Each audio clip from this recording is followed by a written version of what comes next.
So the book I chose for my book discussion is We Don't Eat Our Classmates. And I chose this book because my desired age to teach someday would be kindergarten. And this seemed to be like a story like a kindergartner would be able to understand and handle. So, Penelope Rex was nervous. It's not every day a little T-Rex starts school.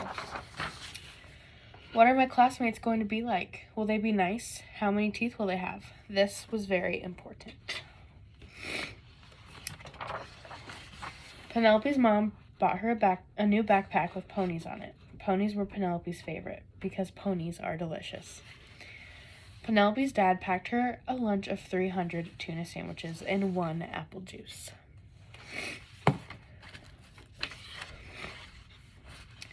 Finally, the big day came, and Penelope was very surprised to find out that all of her classmates were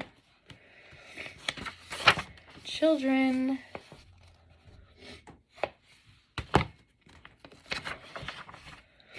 So she ate them because children are delicious. Penelope Rex, said Mrs. Noodleman, we don't eat our classmates. Please spit them out at once. So she did.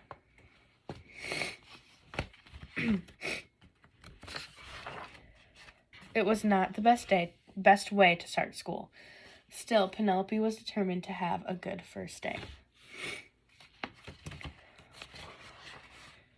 She tried hard to make friends at recess. She finger painted some of her best work.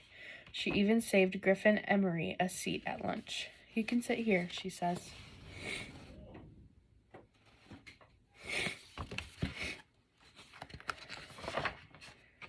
Penelope started to notice everyone was making friends but her. It was lonely.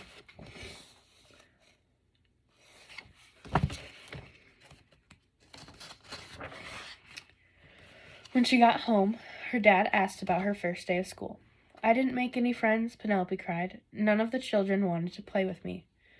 Penelope Rex, her father asked, did you eat your classmates? Well, maybe, sort of, just a little bit, Penelope said.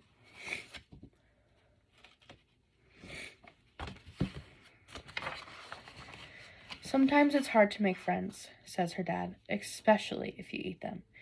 You see, Penelope, children are the same as us on the inside, just tastier. That gave Penelope a lot to think about.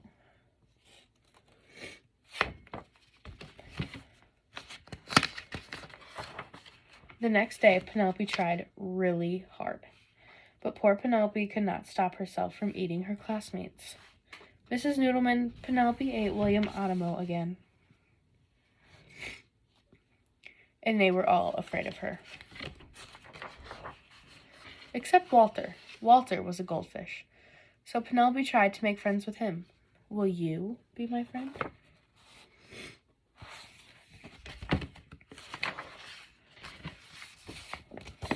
Jump. Eek, cried Penelope. He's eating my finger.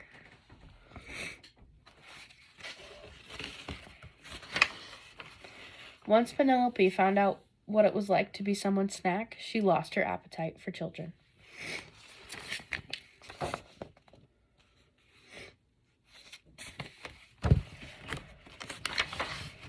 She stopped eating her classmates, even when Cece Woodman spilled barbecue sauce all over herself. And soon Penelope made friends.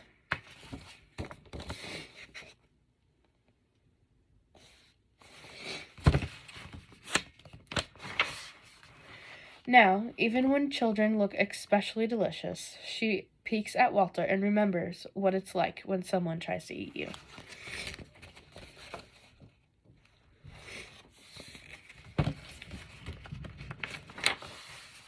And Walter, the goldfish, stares right back at her and licks his lips.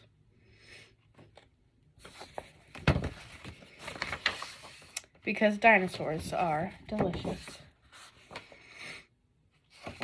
Okay, so that is the end. Again, I chose We Don't Eat Our Classmates by Ryan T. Higgins. The author's ability to suspend disbelief and characterization would be the use of Penelope eating her classmates, which we know in reality is something that doesn't actually happen or isn't supposed to happen, but of course kindergartners are going to suspend their belief and believe that maybe we do eat our classmates just for the sake of the book. The setting is taking place at the dinosaurs, Penelope's house and school, and more specifically, I guess, her bedroom and classroom. The theme of this book includes many lessons, I think, like, even if it doesn't seem like a huge lesson. For example, lessons like making friends and how to treat them. It also seems to highlight bad days and how the next day is a brand new day with the chance to start over. I kind of got that from just different parts of the book. For example, Penelope has a bad first day of being in school, but she is able to go home, talk to her dad about it, get some advice, and is able to learn from her mistakes. And then she goes back, might make a couple more mistakes, but she fixes them and learns from them. This book in the beginning also highlights that feeling nervous as a young kid on, like, your very first day of school is normal. Like, when Penelope says she was nervous, it's not every day a little T-Rex starts school. Like, that could be something for kindergartners or even preschoolers. That's a good lesson. The point of view. This story is being told in third person, so by, like, a narrator. There's a few times where Penelope or her teacher is talking, but not too much. Changes in American society. How has it influenced the theme of children's books? Changes in American society has definitely influenced the themes of children's books, I think, now more than ever. For example, during the racial issues that we've had in America, the topic of a child being different from another child has been a huge theme for children's books, I think. Books like these teach children that we aren't all supposed to be or look the same, which is very important. And we are, like, some of them may touch on, like, we're perfect the way God made us, things like that. I think even now there are children books, like, being written or have been written about, the COVID-19 pandemic that are teaching kids the importance of it and how it's okay to feel certain ways about something that has taken so much from children and even adults.